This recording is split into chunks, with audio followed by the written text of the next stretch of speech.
Welcome back to my channel. अस्सलाम वालेकुम friends, कैसे हैं आप सब। उम्मीद करती हूँ सब ठीक ठाक होंगे और खैर आफियत से होंगे। तो आज की वीडियो जो आपके साथ शेयर करने वाली हूँ, इसमें सूखे आटे से आप कैसे अपने चेहरे के बालों को ख़त्म कर सकते हैं, चेहरे के बालों की ग्रोथ को रोक सकते हैं, चेहरे की स्किन को क्लीन बना सकते हैं। बिल्कुल नेचुरल रेमेडी है, आजमूदा रेमेडी और सदियों पुराना टोटका है जो हमारी माएँ इस्तेमाल करती थी। तो आज की वीडियो जो आपके साथ शेयर हो रही है वो फेशियल अनवांटेड हेयर को रिमूव करने के लिए है। इस रेमेडी को तैयार करने के लिए हमने गंदम का आटा लिया है, उसको मेरी अम्मी ही बना रही हैं, आप देख सकते हैं।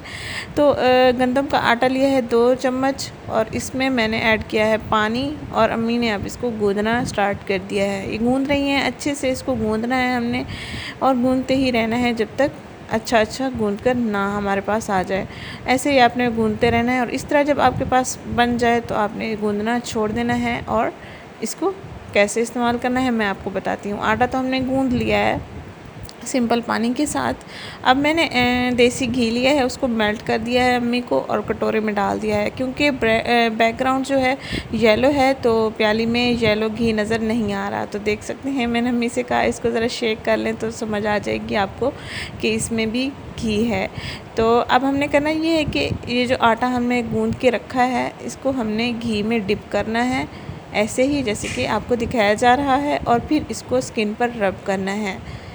आप हाथों पाँव की स्किन पर भी रब कर सकते हैं, फेस पर भी रब। ये मैल को भी साफ़ करता है और साथ साथ जो हमारे अनवांटेड हेयर होते हैं उनकी ग्रोथ को कम करता है और उनको उतार के साफ़ भी कर देता है।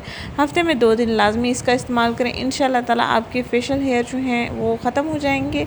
और फेशियल हेयर बाज़ औक़ात ब्यूटी क्रीम्स वगैरह के इस्तेमाल करने से आते हैं। अगर नेचुरल ही आपके हैं तो आपके बाल आप इसी तरीके से नेचुरल तरीके से साफ़ कर सकते हैं।